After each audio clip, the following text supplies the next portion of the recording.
इस वीडियो के पहले मैं आपको बता देता हूं कि जिन रहस्यमयी किताबों के बारे में आज आप जानोगे उसे आपका दिमाग पहली बार में यकीन नहीं करेगा। इसलिए आपको अपनी लिमिटेड मान्यताओं को छोड़कर बियॉन्ड सोचना होगा, लॉजिक के भी बियॉन्ड। तभी हो सकता है कि आप इन किताबों की मिस्ट्रीज को समझ पाओ। किताबों से तो हम सब भली भांति परिचित हैं, क्योंकि बचपन से लेके आज तक हमने बहुत सारी किताबें पढ़ी हैं, कभी स्कूल की किताबें तो कभी कॉलेज के मोटे मोटे किताबें। लेकिन ऐसी कई किताबें इस दुनिया में मौजूद हैं जो कि एग्जिस्ट तो इस डायमेंशन में करती हैं, पर उनका कनेक्शन किसी और डायमेंशन में होता है, किसी शैतानी दुनिया और नेगेटिव एनर्जी से होता है। और बुक्स पढ़ना तो कभी गलत नहीं होता, लेकिन इन किताबों को कोई ना ही पढ़े तो उसके लिए ज्यादा बेहतर होगा, क्योंकि इन किताबों को दुनिया में एग्जिस्ट करना ही नहीं चाहिए था, क्योंकि ये सारे लॉजिक और साइंस को तोड़ देती हैं। क्योंकि इतना तो आप भी मानोगे, साइंस ने अभी तक बहुत कुछ डिस्कवर नहीं किया है। द ग्रैंड ग्रीमोयर, इस बुक को the book with incredible power भी कहते हैं, और उस पावर को पाने के लिए बहुत बड़ी कीमत भी चुकानी पड़ती है। इसे दुनिया की सबसे डार्केस्ट बुक भी कहा जाता है। इसे 1512 में लिखा गया था। इस बुक को जिस इंसान ने लिखा था, लोगों का मानना है कि वो शैतान यानी डेविल के कब्जे में था। और ये बुक इतना डेंजरस है कि इसे अभिमंत्रित करके वेटिकन सिटी के एक बिल्डिंग में एक सीक्रेट वॉल्ट में रखा गया है। और आपको तो पता ही होगा कि एनाबेला डॉल जो कि मूवी में ऐसी दिखती है और रियल में ऐसी, और इस रियल लाइफ डॉल को भी अभिमंत्रित करके एक लॉकर में रखा गया है। तो इस बुक का भी कुछ ऐसा ही हाल है, क्योंकि शैतान और डेमन को कैसे कांटेक्ट करे, ऐसी ऐसी अजीबोगरीब चीजें इस बुक में लिखी गई हैं। और ये भी माना गया है कि अगर कोई इस किताब को पूरा पढ़ ले तो इसका मतलब है कि आपको अपना सोल, मतलब आपकी अपनी आत्मा को उस डेविल को बेचना होगा, उसे देना होगा। और यही वो कारण है जो इसे वॉल्ट में बंद करने की नौबत आ गई है। द बुक ऑफ एब्रामेलन, ये 15वीं सदी का एक किताब है जिसे 1900s में इंग्लिश लैंग्वेज में कन्वर्ट किया गया, और तब से इसे श्रापित माना जाता है। इस किताब को अब्राहम नाम के एक व्यक्ति ने लिखा था। अब्राहम इजिप्ट गया था और वहां उसे एक जादूगर, एक मैजिशियन मिला उसे, जिसने उसे कई secrets of methods of magic बताया, इस दुनिया के बियॉन्ड की शैतानी शक्तियों के बारे में बताया। तो अब्राहम उन सारी नेगेटिव ज्ञान को, सारे रिचुअल्स को एक जगह पे लिखना स्टार्ट कर दिया, और वो एक किताब के रूप में उभर के आया, जिस किताब के बारे में हम अभी बात कर रहे हैं, द बुक ऑफ एब्रामेलन। इस किताब में आपको अजीब अजीब टॉपिक्स मिलेंगे और अजीब अजीब रिवाजें, जैसे कि मरे हुए लोग को कैसे जिंदा करें, दुनिया में अलग अलग सोने और ट्रेजर्स की लोकेशन, स्पिरिट्स से कांटेक्ट करने का तरीका, एकदम से अदृश्य हो जाना और हवा में उड़ने का तरीका। और इस बुक के राइटर का ये मानना था कि हर इंसान के अंदर एक शैतान होता है, और उसी शैतान को कांटेक्ट करने का एक तरीका इस बुक में लिखा हुआ है। कोडेक्स गीगस, साल 1648 में 30 ईयर वॉर फिनिश ही होने वाला था। स्वीडिश आर्मी ने सिटी ऑफ प्रॉप को लूटा, और वो लूट कर वापस स्वीडन गए, और उसी लूट की सामग्री में उन्हें एक किताब मिली, बहुत ही बड़ी और बहुत ही भारी किताब। मतलब वो इतनी बड़ी किताब थी और भारी किताब थी कि आप उसका वजन से अंदाजा लगा सकते हो। इस किताब का वजन था 74 kg, यानी कि 74 किलो, और उस किताब का नाम था कोडेक्स गीगस, जिसे स्वीडन में डेविल्स बाइबल भी कहते हैं। इस किताब में पहले ओरिजिनली 320 पन्ने थे, पर अब जहां पे इस किताब को रखा गया है इसमें सिर्फ 310 पन्ने ही बचे हैं। और इसको भी एनाबेला डॉल की तरह बिल्कुल सेफ रखा गया है, डू नॉट टच के वार्निंग के साथ। और उस किताब को जिस व्यक्ति ने लिखा था वो एक मॉन्क था, और वो अपना यानी कि कसम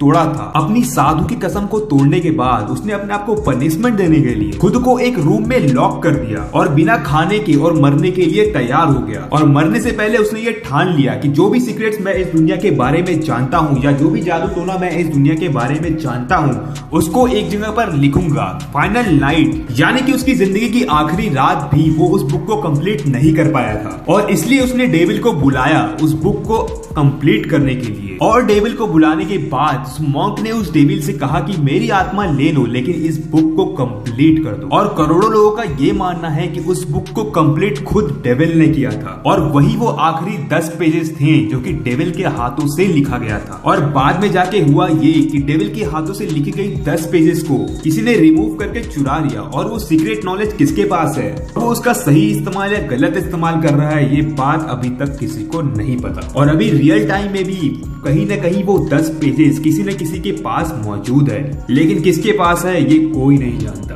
बुक ऑफ सोएगा। अब आपने मैथ्स की किताब, साइंस की किताब तो सुनी होंगी, गणित की किताब, विज्ञान की किताब, लेकिन द बुक ऑफ सोएगा मतलब इसे मौत का किताब भी कहा जाता है। Interesting right? ये एक ऐसी किताब है जिसके अंदर जादुई चीजें और रस्मों का जिक्र किया गया है। सालों तक यही माना जाता था कि ये किताब लॉस्ट हो चुकी है, पर 1990 में इसे अचानक ब्रिटिश लाइब्रेरी के एक कोने में में पाया गया। इस बुक की लैंग्वेज बहुत ही ज्यादा अजीब है। इसका हर एक लेटर एक स्क्वायर के अंदर और एक ग्रिड के फॉर्म में एग्जिस्ट करती है। इस बुक में टोटल 197 पेजेस हैं। जॉन डी नाम का एक फेमस स्कॉलर था। ये माना जाता है कि वो एक पहला इंसान था जो कि इस किताब को डिकोड करने की कोशिश करा था। लेजेंड्स और स्टोरी के हिसाब से उसने एक एंजल को भी इनवाइट किया था जिसका नाम था यूरियल, और इस एंजल ने बताया कि इस किताब को डिकोड वही कर सकता है जो कि इसका वर्दी हो, जो उसके लायक हो। आम आदमी इसके सीक्रेट्स को जान भी नहीं सकता, इसलिए आम आदमी तो इसको बिल्कुल भी डिकोड नहीं कर सकता। जॉन डी के पास 3000 किताबों का कलेक्शन था और 2999 किताबों में कुछ भी आउट ऑफ लॉजिक या कुछ भी रहस्यमय नहीं था। स्पेशली यही किताब कुछ ज्यादा ही अजीब था, मतलब बहुत ज्यादा अजीब। 1608 में जैसे ही जॉन डी की मौत हुई वो अचानक से गायब ही हो गया। और जैसे कि अभी मैंने बताया ये बुक साल 1990 में अचानक से अपीयर हुआ ब्रिटिश लाइब्रेरी में। और सबसे अजीब बात तो ये है कि ये एक ही जगह पे नहीं, एक साथ दो जगह पे अपीयर हुआ। पहली ब्रिटिश लाइब्रेरी में और दूसरी बॉटलियर लाइब्रेरी ऑक्सफोर्ड में। और आज भी ये किताब दोनों जगहों पे पड़ी हुई है।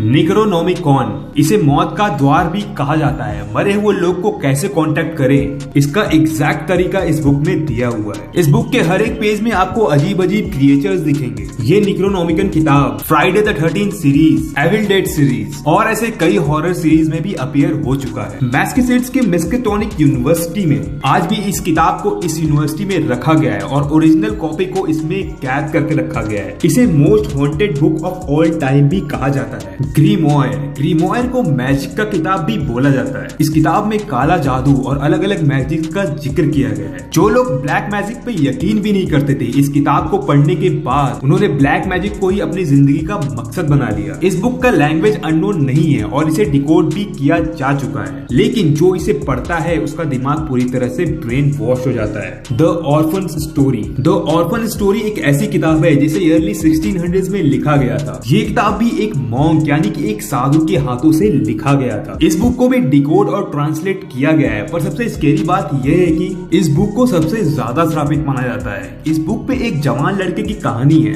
जो कि 14 साल में ही अपना होम टाउन छोड़कर स्पेन के एक एम्पायर वाले रीजन में चला जाता है, लाइफ में फॉर्च्यून, लव और लाइफ में बहुत आगे जाने के लिए। और स्पेन जाने की जो जर्नी होती है उसकी कहानी होती है इस किताब में। कैसे समुद्र में वो पायरेट से लड़ता है, उसका कई जगह रोमांटिक एनकाउंटर होता है और कई स्किल्स को सीख के वो सोल्जर बन जाता है और बाद में जाके वो एक मॉन्क बन जाता है। और सबसे अजीब बात है कि इस किताब को 1600 में लिखा गया था, लेकिन 400 साल बाद यानी कि 2018 में इसे पब्लिश किया गया, जनता के सामने लाया गया। और ये किताब दिखने में बिल्कुल एक नॉर्मल किताब की तरह है, लेकिन फिर भी लोग इसे कर्स मानते हैं क्योंकि 2018 के पहले जो भी व्यक्ति इस बुक को ट्रांसलेट या पब्लिश करने की कोशिश करता था वो किसी न किसी एक्सीडेंट या किसी कारण से मर जाता था। न जाने कितनी बार इस बुक को पब्लिक के सामने लाने की कोशिश की गई है, पर हर बार इस बुक को पब्लिश करने वाले व्यक्ति के साथ कुछ न कुछ हो जाता था। बट लकीली जिन लोगों ने इस बुक को 2018 में पब्लिश किया वो आज भी जिंदा है। और अगर आपने पहले से इस चैनल को सब्सक्राइब करके बेल आइकन ऑन किया हुआ है तो थैंक यू सो मच, और अगर नहीं किया है तो यार अभी के अभी कर दो,